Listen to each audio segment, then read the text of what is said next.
Hi, I'm Wanda, and I'm going to show you how to do positive and negative blocks, like we used in this quilt, reflection.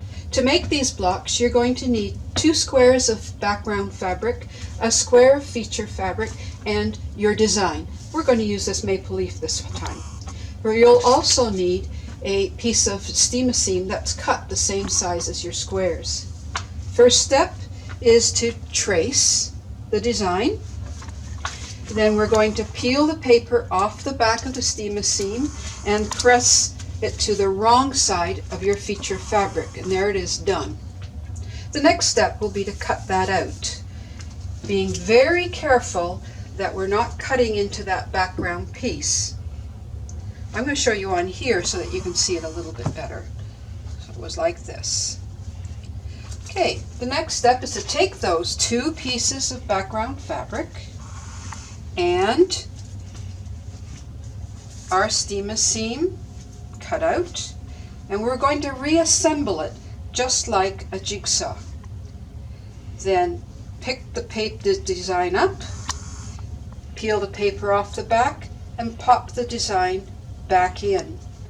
Then very carefully hold the design down and take away that outside piece. There's one block done after it's pressed.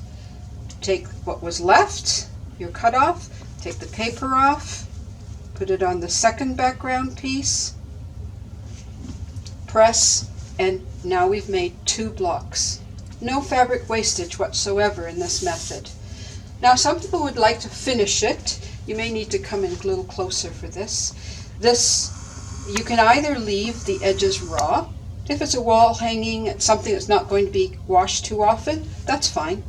Or you can use a straight stitch. Now I've used a stitch that you can see rather than matching the fabric, the thread to the fabric. So a straight stitch or a zigzag, or my personal favorite is a blanket stitch, and that would finish the block off. Now I'm just going to review it again. Here is a simple design. This one has multiple parts. Little Santa.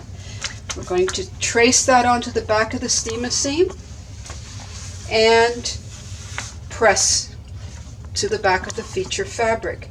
Then I'm going to cut each one of those pieces out. Now there's different ways you can cut that out.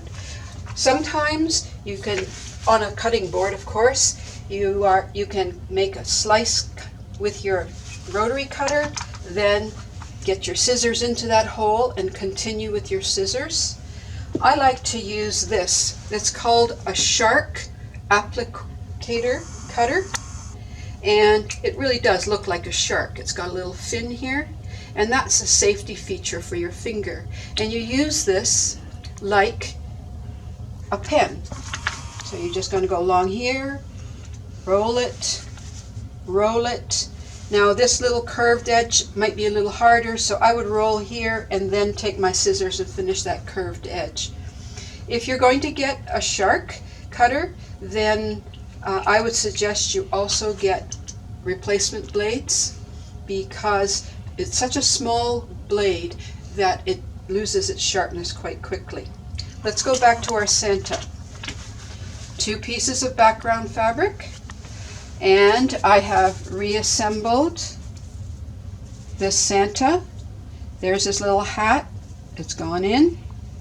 So the next step is for me to take that out again and pop it back into its space. And I've done that with all of the pieces. Now I'm very carefully going to pick up my back outside sheet. And you can see I'm using my fingers to hold down the pieces as I pull this away. There's our hat. Got a little extra thread there. And we'll press Santa. Then we'll take this paper off and put him on another background piece. And voila, we have 2 Santa blocks done. I would finish him off with 2 little buttons for eyes. Thank you.